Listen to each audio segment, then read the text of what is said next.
Hello everybody, welcome to One Drink, a podcast where we talk about one topic for one drink. I'm Oliver. I'm Matthew. And I just hit my chest really hard. Yeah. This week, we are featuring October 11th to October 17th, as well as two Gotta do medalofhonors. them. Gotta do them. And I have a history story here today that I guarantee nobody has heard of. Alright. I like it. Yeah, I've never heard of it. It would be cool, but it wasn't cool at the same time.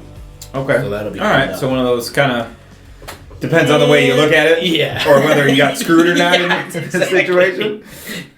Hopefully you were at the right place at the right time, type of thing. Right. So I'm going to go October 12th, 1968. Summer Olympic Games 19 opened at Mexico City, Mexico. First time the Olympics in Latin America. Is that the one that goes both ways? No. But that one could. I was trying to understand how that even. But yeah, I mean, I can't imagine if the Olympics went to Mexico City now. Right. Oh, no, thanks. That would be one of the spots where I'm not going. Nah. That's like, why are you going to the Olympics? I got free tickets. Yeah. You want them? Right. You can take You them. want 'em? I'll give you $500 to take these tickets. Right. I will give you $500. I'll give you $500. All right, I'm going to take us to October 11th, 1939. Albert Einstein warned President Franklin D. Roosevelt that his theories could lead to Nazi Germany's development of an atomic bomb. Oh. Einstein suggested that the U.S. develop its own bomb. The result was the top-secret Manhattan Project. That's pretty cool. Yeah. That dude was Einstein. Yeah, I know. I mean, and he was German, too, so, I mean, it's a good thing that he was over here. And that's what I'm saying. saying. Because if he was over there, history would not be what it is. We'd all be going like this right now, dude. That's what I'm saying. And speaking friggin' German and sounding angry all the time. Can you imagine this show if we were doing it in German? I mean... Thanks to... Right. Oh! Ha-ha! Just big steins of beer. Right. Just, well, I could go for that. Well, that'd be the only cool part about it. And we're just wasted. We're just like... Right. Just yelling at each other.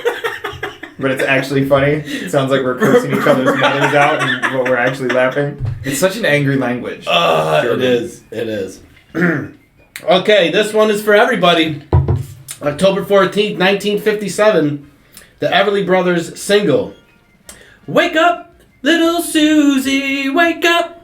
Number 1 in the United States. That's going to be the second song that's stuck in my head today. And I'm pretty sure, I mean, that song still to this day. It's going to be that and 50 Cent, my buddy. Right. It's stuck in my head all day now. Wake Wake up, my buddy. My buddy. Wake up. So yeah, this song still, I mean, everybody knows this song. Yep. No matter what age, if you're 90 or even if you're 9. Yeah, you've heard. You should know Wake the up, song. little Susie, wake up. So you all are welcome to start your week off with that song stuck in your head. Suckers. Enjoy. All right, so for my final one, I'm going to take us to October 13th, 1792. Now, George Washington. He is the staple of this show. Most talked about individual on this show for sure. Yeah. And I got another one involving him.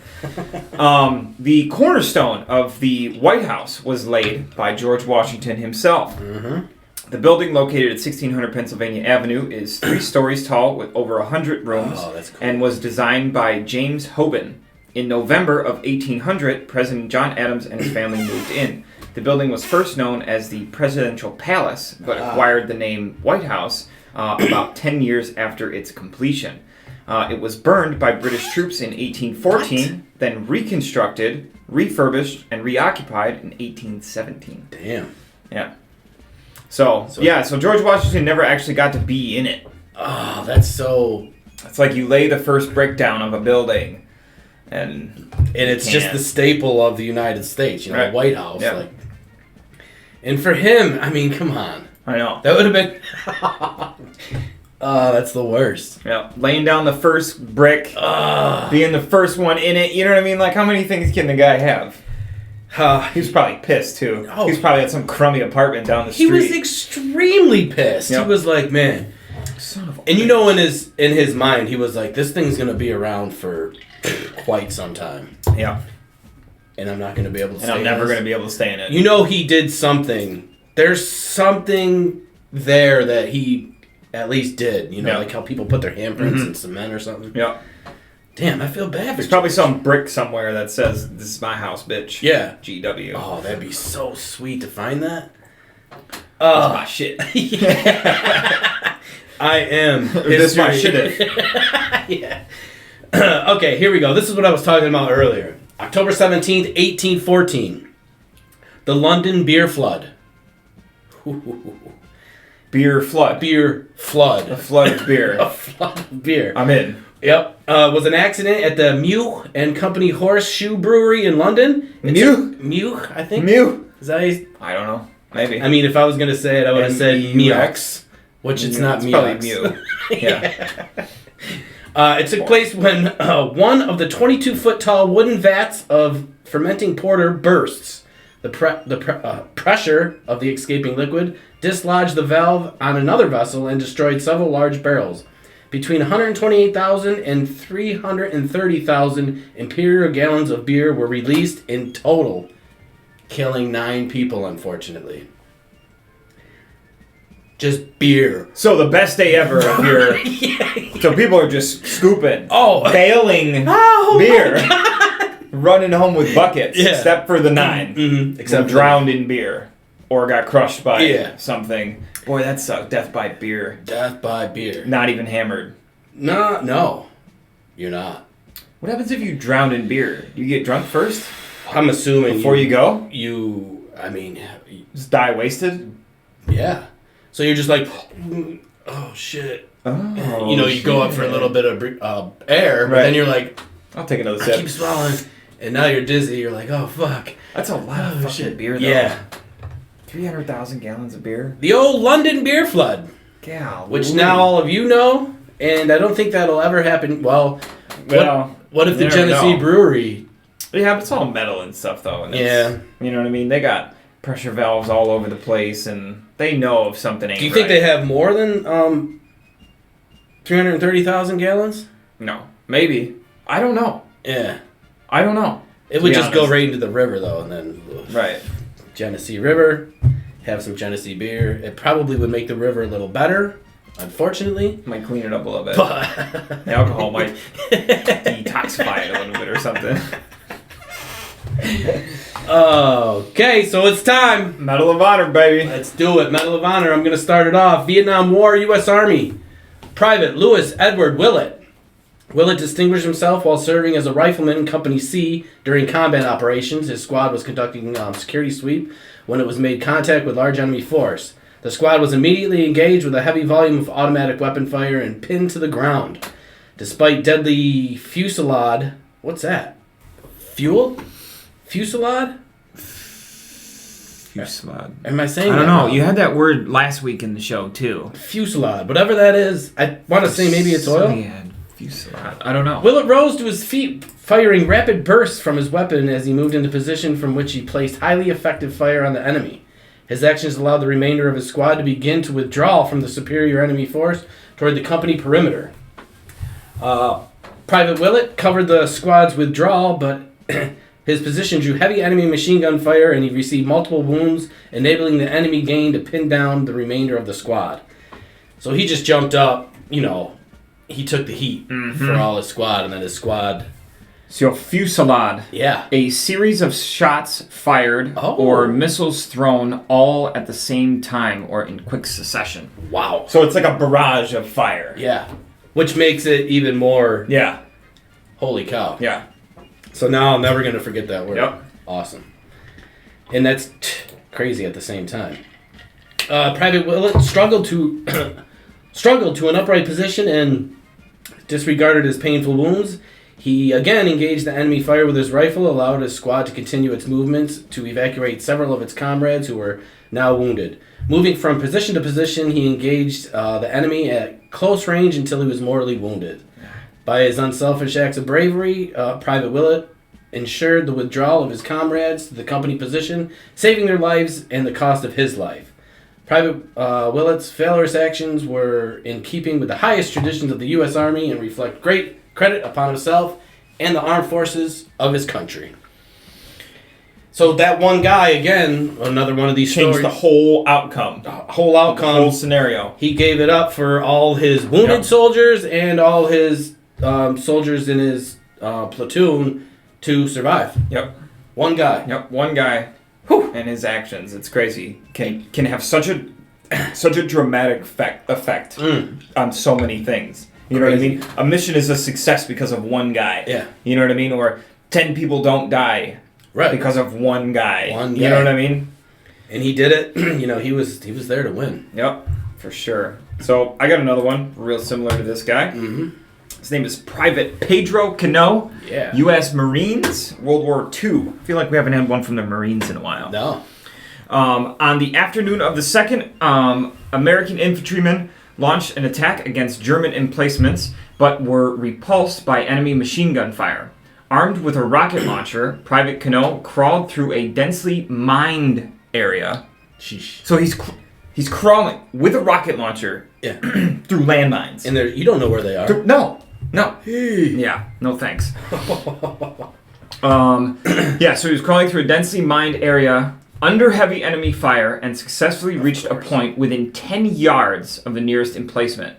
He quickly fired a rocket into the position, killing the 2 gunners and 5 supporting riflemen. Nice. So he crawled across mines while getting shot at. Yeah. Got within 10 meters, shot a rocket at him. Bam. And killed 7 of them. The whole machine gun nest. That's good. Without hesitating, he fired into a second position, killing 2 more gunners, and proceeded to assault the position with hand grenades, killing several others and despairing the rest. Then, when an adjacent company encountered heavy fire, Private Cano crossed his company front, crept within 15 yards of the nearest enemy emplacement, and killed the 2 machine gunners with a rocket. Nice. So that's 3 machine gun pits he's taken out with rockets and grenades. Yeah. And he's getting close. And he's getting real close. 10 yards, man. That's 30 feet. Yeah. He's not just far away. He's right. Like, he's right there. I'm going to get you. Right. Wow. And with a rocket, too. Yeah. You got to stand up and... Jeez. With another round, he killed the gunners and destroyed a second gun. So now he's up to 4. Mm-hmm. On the following day, his company renewed the attack and again encountered heavy machine gun fire. Private Cano, armed with his rocket launcher, again moved across fire-swept terrain and destroyed 3 enemy machine guns in succession, killing the 6 gunners. Wow.